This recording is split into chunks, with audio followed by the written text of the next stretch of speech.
मैं अरविंद बंसल, अध्यक्ष Sirsa education society. ऐसा महसूस किया जा रहा था कि बदले हुए परिवेश में हमें कोएड कॉलेज में इसको कन्वर्ट करना चाहिए। हमारा काफ़ी इंफ्रास्ट्रक्चर अनयूटिलाइज रहता है। काफ़ी एक बड़ी बिल्डिंग हमने पिछले कुछ वर्षों में धापी देवी करनानी ब्लॉक में स्टार्ट किया है, बनाया है। तो उस और बदले हुए परिवेश में सरकार का भी ऐसा जोर है, जेंडर इक्वालिटी भी है, और इस सब को न्यू एजुकेशन पॉलिसी भी सरकार ने इस वर्ष से लागू कर दी है, जो और आने वाले समय में उसका प्रॉपर इम्प्लीमेंटेशन हो जाएगा। उसमें नए नए कोर्सेज आ रहे हैं, नए नए डिप्लोमा, नए नए डिग्रीज आ रहे हैं, बहुत से कोर्सेज मर्ज भी कर रही है सरकार। तो उन सभी को देखते हुए संस्था ने ऐसा निर्णय लिया कि इसको कोएड कॉलेज में इसको सह शिक्षा में कन्वर्ट कर दिया जाए। तो 2 साल से ये चल रहा था, लेकिन कोरोना की वजह से थोड़ा सा निर्णय नहीं ले पाए। सरकार के भी परमिशन लेनी जरूरी थी, और जो हमारे डोनर्स हैं उनसे भी कंसेंट हमने ले ली है, और अब हमें एक formal permission government of Haryana से मिल गई है कि आप इसको सह शिक्षा में कन्वर्ट कर सकते हैं। कोएड कॉलेज, सीएम के कॉलेज को अब कोएड कॉलेज इस सत्र से 2022-23 से करने जा रहे हैं, जिसके नए एडमिशन जो है लगभग 1 महीने में स्टार्ट होने वाले। मैंने जैसे पहले बताया, सीएम के कॉलेज में आर्ट्स, कॉमर्स और साइंस तीनों स्ट्रीम्स हैं हमारे पास, और प्लस कुछ एड ऑन कोर्सेज भी हैं, और पीजी कोर्सेज भी हम चला रहे हैं। लगभग कितने 5 सब्जेक्ट्स में हमारे जो है एमए की क्लासेस भी चल रही हैं। इसके लिए जो नेसेसरी इंफ्रास्ट्रक्चर की रिक्वायरमेंट होगी, टॉयलेट ब्लॉक्स अलग होंगे, जो हमारे कॉमन रूम बॉयज़ के लिए अलग किया जाएगा, और भी जो रिक्वायरमेंट एज पर गवर्नमेंट नॉर्म्स कोएड इंस्टीट्यूशन को चलाने के लिए आवश्यक होंगे, वो हम इसी 1 महीने के अंदर कर लिए जाएंगे।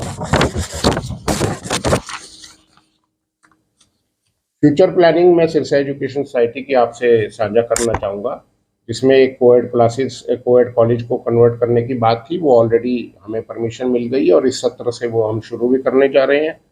लॉ कॉलेज जो हमारा लाला हंसराव चोटिला कॉलेज ऑफ लॉ चल रहा है, उसमें 3 वर्षीय लॉ कॉलेज का इस समय कोर्स चल रहा है 2006 से।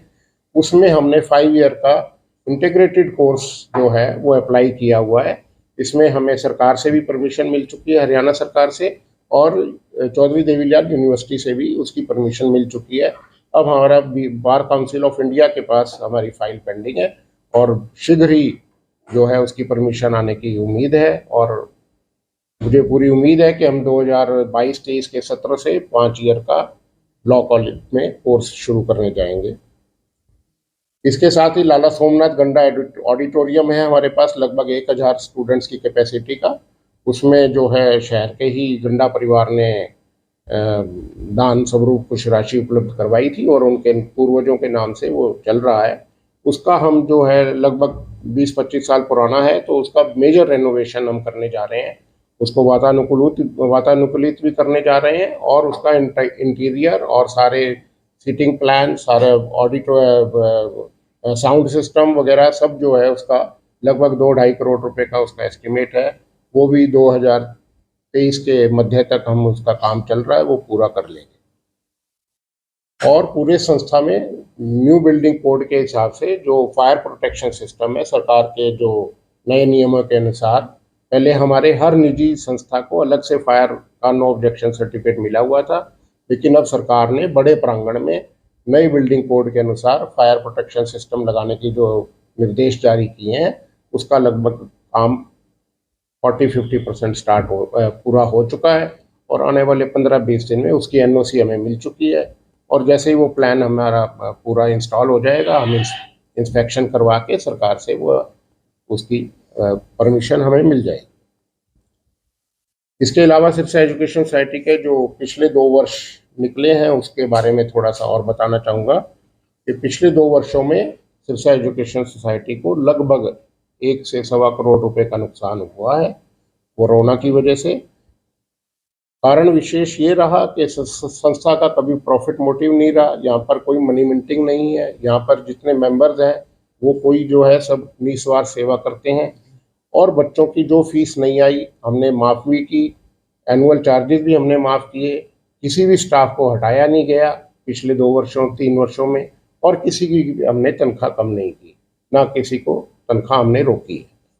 तो उस सारे की वजह से जो भी हमारा नुकसान हुआ वो संस्था ने वहन किया है और उसका हमें कोई मलाल भी नहीं है। हम संस्था सेवा कर रही है और उसका जस्ट आपसे साझा कर रहे हैं कि ये संस्था कई बार हमारे कुछ रेस्ट्रेंट्स आ जाते हैं, फाइनेंशियल रेस्ट्रेंट्स हैं, लेकिन उन सब रेस्ट्रेंट्स को भी हमने कवर करते हुए संस्था में जो समय समय पर डेवलपमेंट हो रही है वो आवश्यक डेवलपमेंट अब भी चल रही है। थोड़ा सा मैं सरकार आपके माध्यम से सरकार से मैं जरूर एक रिक्वेस्ट करना चाहूँगा कि जो हमारी फीस है, चाहे हमारे वोकेशनल कोर्सेज हैं, बीएड कॉलेज है, लॉ कॉलेज है और चाहे सीएम के है, इसमें जो फीस है वो सरकार की एक फीस कमेटी है, वो फीस निर्धारण सरकार द्वारा किया जाता है और पिछले कुछ वर्षों से उस फीस का रिवीजन नहीं हुआ है। लेकिन सैलरी बहुत हमें पिछले सालों में इंक्रीज हर साल करनी पड़ती है। बीएड कॉलेज में स्टार्टिंग सैलरी 22,000 है, 35,000 वाले भी हैं, 40,000 वाले भी हैं, लेकिन लगभग पिछले 5-7 साल से ही फीस का रिवीजन नहीं हुआ है। तो वो भी हम सरकार से एक रिक्वेस्ट आपके माध्यम से चाहते हैं कि वो फीस का रिवीजन जो है वो करें, बदले हुए महंगाई का दौर चल रहा है।